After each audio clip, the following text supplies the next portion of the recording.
हाँ, नहीं first time मिलते गुड मॉर्निंग बोल सकते हो, ठीक है। हाँ, लेकिन आप लोगों को अलाउड नहीं है चीजें। चलिए, टीचर को सब कुछ माफ होता है, ये जो हम कर रहे हैं, बोला जो भी हमने। चले हम लोग चल सकते हैं। सेकंड पॉइंट लिखे बच्चों इसके अंदर। अच्छा, आर्टिकल किसका होता है? तो फिर बस चलो। Maximum commission payable on shares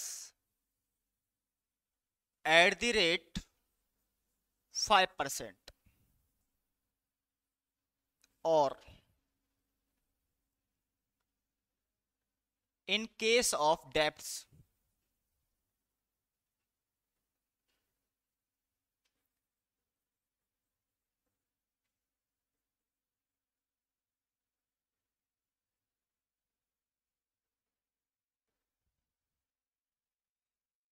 point number third, do not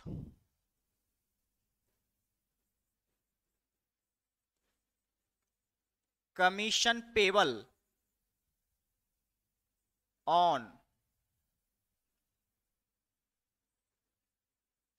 share issue to directors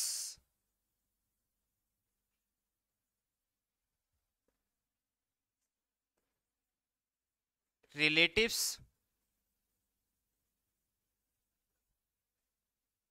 employees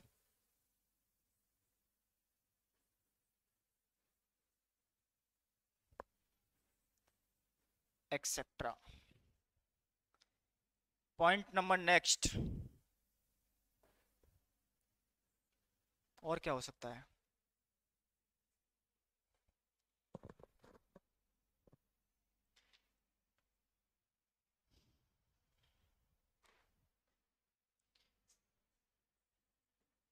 commission payable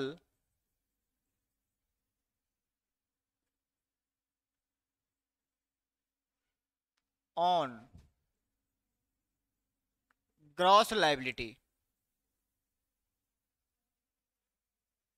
निकालिए फटाफट से, उतारो इसको।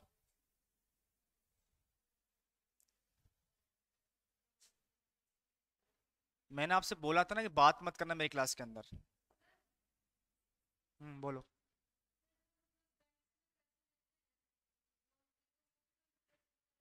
इंटरेस्ट लेता है ना, इंटरेस्ट डिपेंड करता है बैंक का, अलग अलग बैंक के ऊपर।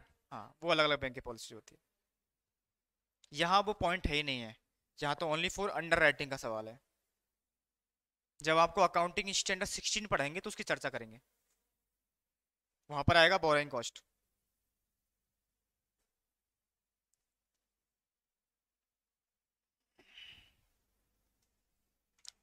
नेक्स्ट लिखिए क्या है, types of under writing agreement.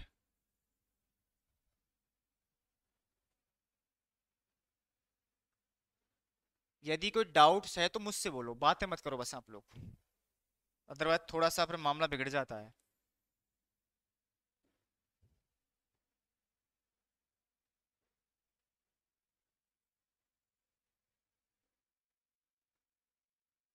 फिर नालायक कहीं के।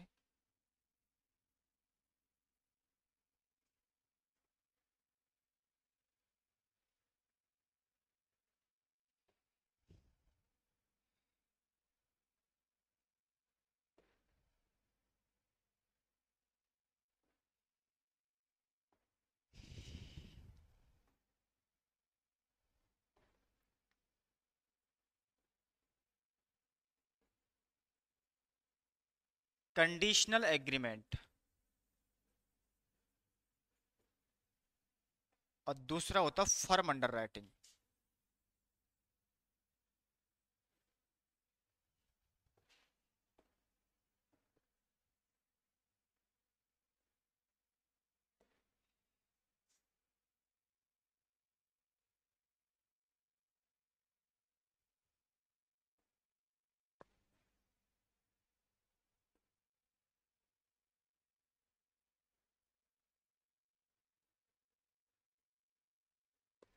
इसका मतलब क्या होता वो भी देख लो।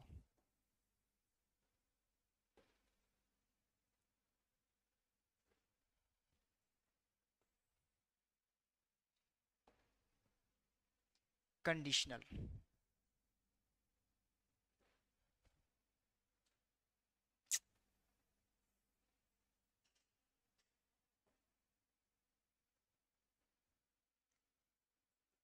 व्हेन अंडर राइटर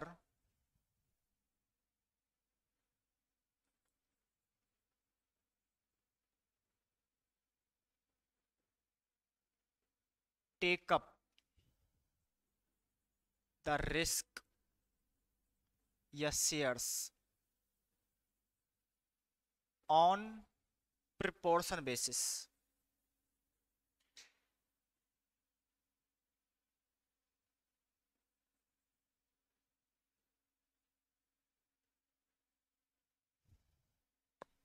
जो नहीं समझ में आए वो बाद में एक बार समझा देंगे आपके लिए।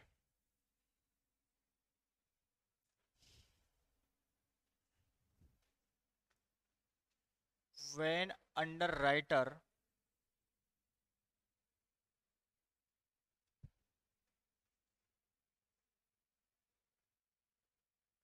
Take up number of specified share irrespective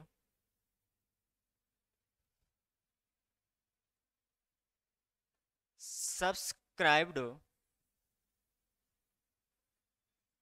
by the public।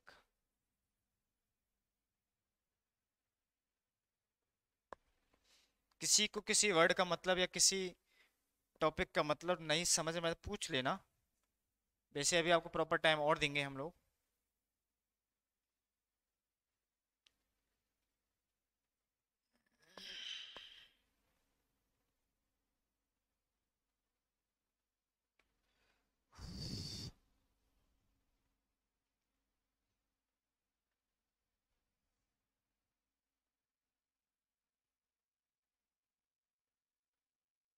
Point number कौन सा है?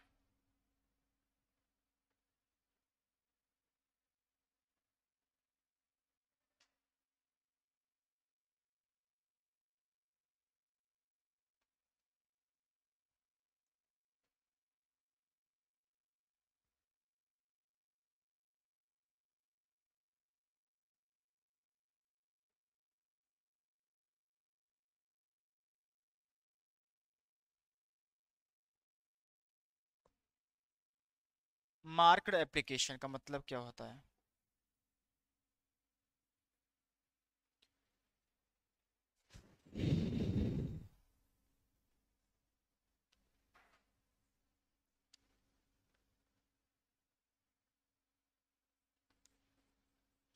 Application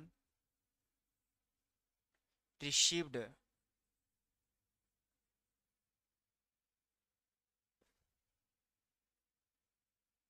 from public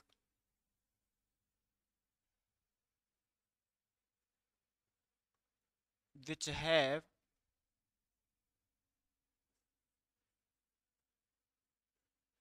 bearing of stamp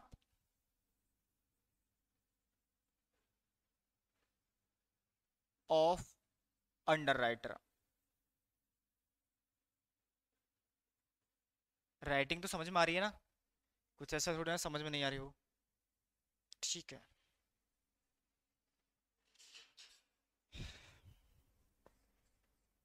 अब अनमार्क्ड का मतलब क्या होगा वो भी देख लो।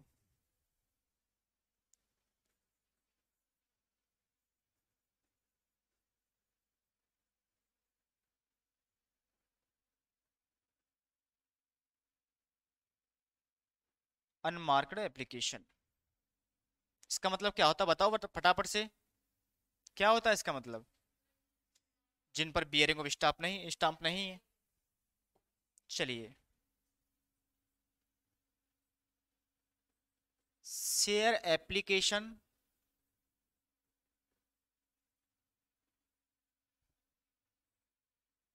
डू नॉट हैव क्या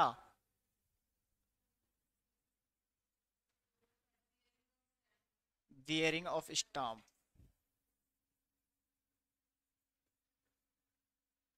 ऑफ अंडरराइटर।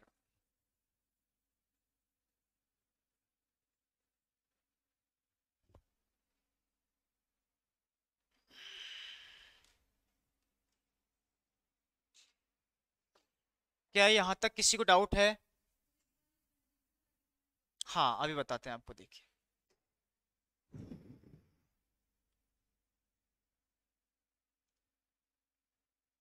देखो, एग्रीमेंट जो होते हैं ना, दो तरीके के होते हैं। मैंने आपको समझाया था कि हो सकता है कि अंडर राइटर सिंगल हो तो सारी की सारी रिस्क वो खुद ही टेकअप कर लेगा, और हो सकता है कि अंडर राइटर एक से ज्यादा हो तो वहां पर रिस्क क्या हो जाएगी, बट जाएगी। अब जरूरी थोड़ी ना कि अंडर राइटर एक है तो पूरी ले।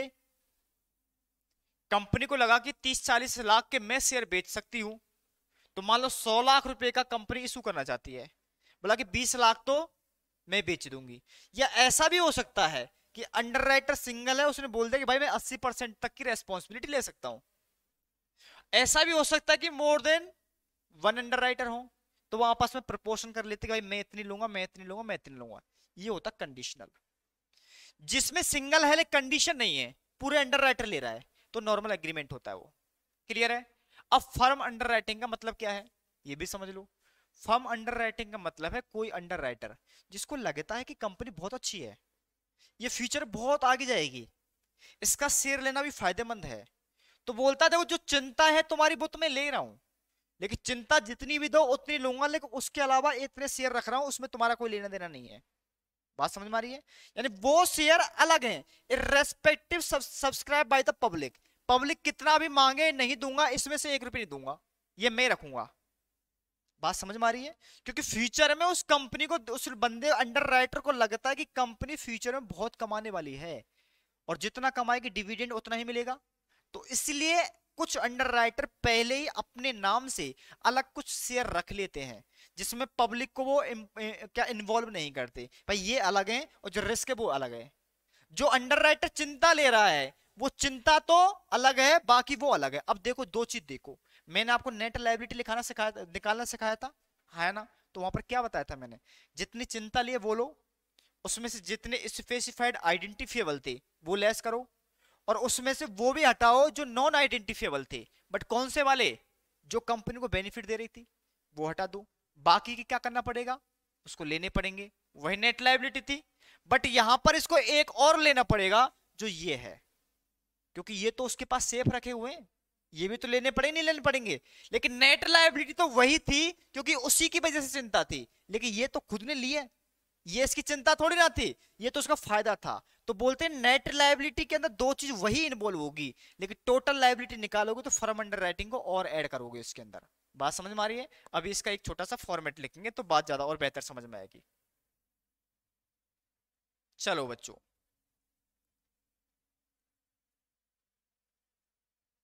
अब क्या बनाना हमें बताओ। पॉइंट नंबर 6 हम बनाएंगे यहां पर, क्या बताओ, स्टेटमेंट ऑफ शोइंग। क्या शो कर रहा है, total liability of under writer. Yes और नो मुझे बताओ, इसी का तो बनाना है हमें। हाँ, मान लो आपके पास एक से ज्यादा अंडर राइटर है तो क्या होगा,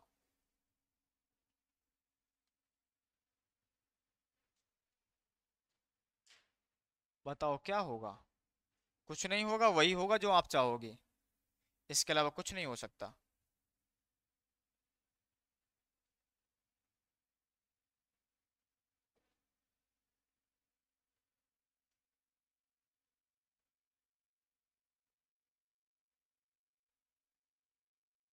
चलिए, मान लो हम यहाँ पर वही नाम लिख लेते हैं जो पहले थे। कौन कौन से थे बताओ। एक दीपा थी, एक दीप्ति थी, और कौन थी, दिया और बाती, वही थी। हाँ सर वही थी। जानते हो दिया और बाती कौन है? अरे बाप रे बाप, मैंने तो ऐसा पूछा ही नहीं कि सीरियल आता है क्या। मैं तो दिया बाती घर में करते हैं उसकी बात कर रहा हूँ। अरे वाह, आप इतना दूर क्यों जाते हो? मैं यही की बात कर रहा हूँ। मैं इतना दूर नहीं जाता, मैं और पास से देखता हूँ। चलिए, यहां पर क्या होगा बताओ? सबसे पहले क्या लिखोगे? चिंता। जितनी जितनी चिंता ली है, और उस चिंता का हमने क्या नाम दिया था? Liability, gross liability. यस और नो मुझे बताओ। यस। इसमें से क्या क्या सब्सट्रैक्ट करोगे बताओ मुझे, बताओ फटाफट से। मैंने कंसेप्ट ऐसा कराया है कि आपको खुद पता होगा। क्या? जो आइडेंटिफिएबल थे, जिनको हम क्या बोलते हैं? Marked application. यस और नो। और क्या? अनमार्क्ड। यस और नो बताओ। सर आपने बताया था अनमार्क्ड एप्लीकेशन को ग्रॉस लायबिलिटी के रेशो में फायदे को पहुंचाया जाएगा। लेकिन मान लो क्वेश्चन में बोला कि इक्वल लेना, तो क्या करोगे? हाँ, क्वेश्चन में लिखा हुआ है कि ये कंपनी बोलती कि हमारा जो बेनिफिट है अनमार्क्ड का, हम तुम्हें उस रेशो में देंगे जिस रेशो में तुमने चिंता ली थी। चिंता का रेशो मान लो 5:3:2 है, लेकिन लॉ में क्लियर कट क्वेश्चन में लिखा हुआ कि आपको इक्वली उसका बेनिफिट लेना है। तो क्या करोगे बताओ? फिर ग्रॉस लायबिलिटी का रेशियो लोगे, इक्वल का लोगे? बताओ फटाफट से। वहां पर इक्वल का लोगे, क्योंकि क्वेश्चन में लिखा हुआ है, इसका मतलब कंपनी ने बोला है। बात समझ में आ रही है? क्योंकि यहां कौन किसकी बात सुनेंगे हम? कंपनी की। चलिए, एक चीज और हटाओ यहां से। सर बताओ क्या? बता रहा हूं तुम्हारे नई है वो, फर्म अंडर राइटिंग। क्या हटाओ यहां से? Firm under writing. कुछ बच्चों के दिमाग में बड़े बुलबुले चल रहे हैं अब। पहले तो हमें कुछ दिखाया नहीं था ऐसा। पहले तो बताया कि 2 लेस करने हैं, ये तीसरा कहां से लेकर के आ गए? बोला क्या था कि ये मेरे जेब में पड़ा हुआ था, ये अंदर से बड़ी शरारतें कर रहा था, मैंने निकाल के इसको यहाँ चिपका दिया। इसको हम क्या बोलेंगे बेटा बताओ फटाफट से? इसके बाद क्या निकालेंगे आप? बैलेंस। क्या निकालेंगे? बैलेंस। सर बैलेंस निकाल के क्या करेंगे वो बता दो। बोला बता रहे ना, आराम आराम से देखो, एक साथ जाओगे तो मर जाओगे। बताओ क्या करना है? यहां करना है आपको क्या? इफ, इफ क्या करना है? If balance is negative, then adjusted between underwriter have positive balance.